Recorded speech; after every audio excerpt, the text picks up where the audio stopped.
తింటే రౌడీ, ఆ రౌడీ గాళ్ళని కండబలంటూ దోచేవాడే దాదా.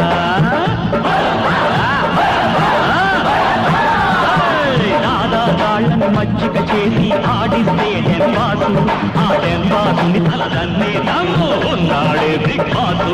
తనకి చేసిన మేలు మరువక, తాను ఇచ్చిన మాటలు తప్పక, న్యాయాన్ని ధర్మాన్ని నెగ్గించు మనగాడు లోకానికి బిగ్ బాస్.